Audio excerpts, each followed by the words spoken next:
আসসালামু আলাইকুম সুপ্রিয় শিক্ষার্থীরা, সবাই আশা করি ভালো আছো। সকলের পরীক্ষা ভালো হোক এই প্রত্যাশা করি। আমি হুমায়ুন কবির, সহকারী অধ্যাপক, অর্থনীতি বিভাগ। আজকে আলোচনা করব সমষ্টিক অর্থনীতি নিয়ে। তার আগে আমার ফেসবুক পেজের নাম হচ্ছে ইকোনমিক্স ফ্যামিলি এবং ইউটিউব চ্যানেলের নাম হচ্ছে economics by professor Humayun Kabir. এই চ্যানেলটি যদি সামান্যতম উপকারে আসে তাহলে অবশ্যই সাবস্ক্রাইব করবে এবং বেশি বেশি করে শেয়ার দেবে। আর মাস্টার্সের জন্য এটা আমার বই লেখা, ব্যাংকিং প্রতিষ্ঠান ও নীতিমালা। এছাড়া অনার্স 4th ইয়ারের জন্য মুদ্রা ব্যাংকিং ও অর্থায়ন। এবারে সমষ্টিক অর্থনীতি, জাতীয় বিশ্ববিদ্যালয় প্রশ্ন সমাধান 2020। প্রথমে বলা হয়েছে উকান বিধিটি লিখো। যুক্তরাষ্ট্রের ইয়েল বিশ্ববিদ্যালয়ের অধ্যাপক ছিলেন উকান। অধ্যাপক উকানের মতে প্রকৃত জিএনপি বৃদ্ধি পেলে, প্রকৃত জিএনপি বৃদ্ধি যদি পায়, বেকারত্ব কি হবে? হ্রাস পাবে এবং মুদ্রাস্ফীতি বেড়ে যায় এক্ষেত্রে, কারণ বেকারত্ব মুদ্রাস্ফীতির মধ্যে বিপরীত সম্পর্ক। আবার প্রকৃত জিএনপি যদি হ্রাস পায় তাহলে বেকারত্ব বাড়বে এবং মুদ্রাস্ফীতি হ্রাস পাবে। তাই অর্থনৈতিক প্রবৃদ্ধি, বেকারত্ব, মুদ্রাস্ফীতির সম্পর্ককে উকান বিধি বলে। এই তিনটা বিষয়ের মধ্যে যে সম্পর্ক, এটাকে কি বলা হয়? উকান বিধি বলা হয়। এরপরে আছে এমপিসি ইকুয়াল 0.50 হলে গুণকের মান কত? দেখো, গুণকের একটা সূত্র আছে। গুণকের সূত্র হচ্ছে k equal 1/1 minus MPC. 1/1 minus এমপিসির মানটা আমরা বসাবো, এটার থেকে মাইনাস করব, যা হবে তাকে ভাগ করলে 2 পাওয়া যায়। এরপরে আছে মুদ্রাস্ফীতি ব্যবধান কাকে বলে?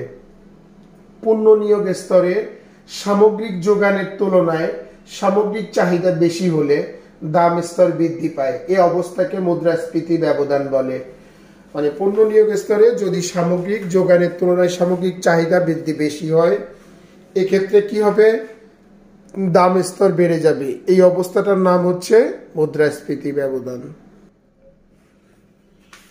ঘ নাম্বার কোশ্চেনে দেখো এসছে ক্লাসিক্যাল দ্বৈততা কাকে বলে? ক্লাসিক্যাল অর্থনীতিবিদদের মতে, ক্লাসিক্যাল অর্থনীতিবিদরা বলছেন কি, আর্থিক খাতের কোনো চলকের পরিবর্তন হলে প্রকৃত খাতের চলকের পরিবর্তন হয় না।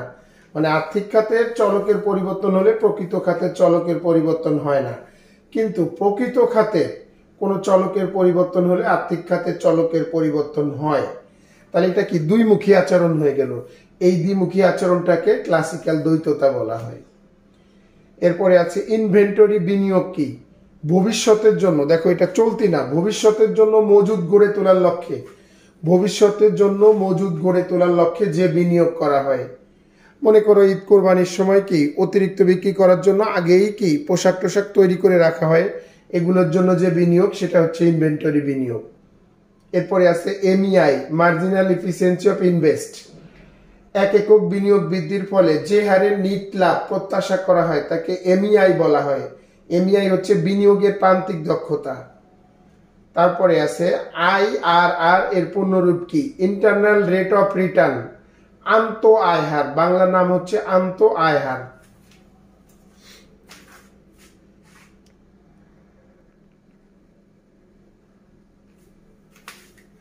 দেখো এবারে আমরা দেখব ক্যামব্রিজ সমীকরণ। ক্যামব্রিজ সমীকরণ হচ্ছে এম ইকুয়াল কেপিটি, যেখানে এম হলো অর্থের পরিমাণ, পি হলো দাম স্তর, টি হচ্ছে দ্রব্য সেবার পরিমাণ, আর কে হচ্ছে ধ্রুবক। তারপরে আছে তারল্যফাত কি? দেখো তারল্যফাত হলো নিম্নতম সুদের হারে অর্থের চাহিদা পূর্ণ স্থিতিস্থাপক হলে, নিম্নতম সুদের হারে অর্থের চাহিদা যদি পূর্ণ স্থিতিস্থাপক হয় তাহলে যে ফাঁদের সৃষ্টি হয়, অর্থের চাহিদা রেখে একটা ফাঁদের সৃষ্টি হয়, সেই ফাঁদটাকে তারল্যফাত বলা হয়। এরপরে আছে ব্যাংক হার কি? কেন্দ্রীয় ব্যাংক হতে বাণিজ্যিক ব্যাংক সমূহ যে হারে ঋণ গ্রহণ করে তাকে ব্যাংক হার বলা হয়। তার মানে একেবারে সহজ, ব্যাংকের সাথে ব্যাংকের লেনদেনে যে সুদ, ওইটাকে ব্যাংক হার বলে। ব্যাংকের সাথে ব্যাংকের লেনদেনে যে সুদটা দেওয়া হয় ওটা ব্যাংক হার। সংকীর্ণ মুদ্রা কাকে বলে? কোন নির্দিষ্ট সময়ে ব্যাংক বহির্ভূত কারেন্সি এবং চাহিদা আমানতের সমষ্টিকে সংকীর্ণ মুদ্রা বলা হয়। তারপরে মুদ্রার অবমূল্যায়ন কাকে বলে? অভ্যন্তরীণ মুদ্রার ক্রয় ক্ষমতা হ্রাসকে মুদ্রার অবমূল্যায়ন বলা হয়।